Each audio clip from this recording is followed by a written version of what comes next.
Emily Harding is the Deputy Director and Senior Fellow with the International Security Program.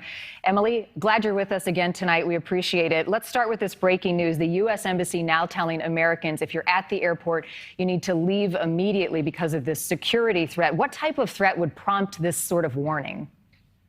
It must be a serious threat and a credible one for them to issue that kind of warning. It sounds to me, not having seen in the intelligence, of course, but it sounds to me like the kind of thing where maybe they got a credible threat of a potential suicide bomb by ISIS. Maybe they got a threat of a potential truck bomb that they had heard was on the way. I mean, it's entirely possible that it's an ISIS-related threat. I doubt that it would be a Taliban-related threat, but they're not giving any specifics right now.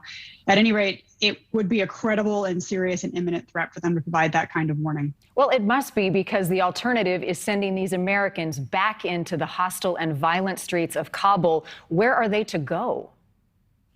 Yeah, that's a tough question, and my heart goes out to all of those people. I'm sure they are scattering into the streets.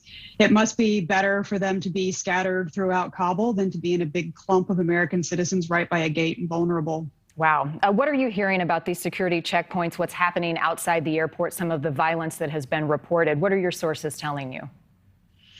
I've heard that the American military-controlled part of the airport is very well ordered, but the civilian part is much less so. It seems like there's a lot of confusion about who should be at what gate at what time. I know the American embassy issued guidance that anyone who had gotten emails from the embassy saying, please come to the airport, were to come to the airport. But now this threat must have thrown all that back on its tracks again. Is it an achievable goal, looking at this August 31st deadline, complicating matters even further, that there is such a rush right now? I spoke with a vet who got an interpreter out. This interpreter ran an entire kilometer, sprinted with his family in the middle of the night to try to get to safety, threw his kids into a sewer ditch just to save their lives, all to do so in the next 6 days, because there's fear if they don't do it now, they won't ever be able to.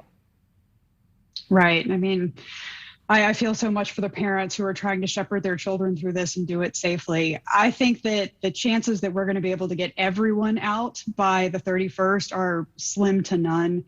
And I want to be clear about what we mean by everyone. There are various categories of people. There's the American citizens, and it sounds like there's somewhere between 500 and 1,500 that are still on the ground in Kabul.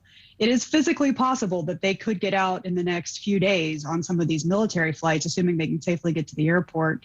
But for the thousands of Afghans who helped our troops when they were deployed over there, for the special immigrant visa holders, I think it's going to be extremely challenging to try to get all of them out of the country in the next couple days before the American military begins its own drawdown.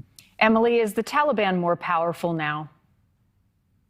I think so. I mean, they have proven their capability to take over the entire country very quickly. The only way they could have done that is by recruiting a lot of allies on the ground out in the provinces. Now it's going to be really interesting to see if they can put aside their own internal divisions and come up with a governing structure that's going to allow them to actually hold power. But I do think that they are riding high at the moment. Allison, as always, or excuse me, Emily, as always, thank you so much for your time and your insight tonight. A situation dire and dangerous by the minute.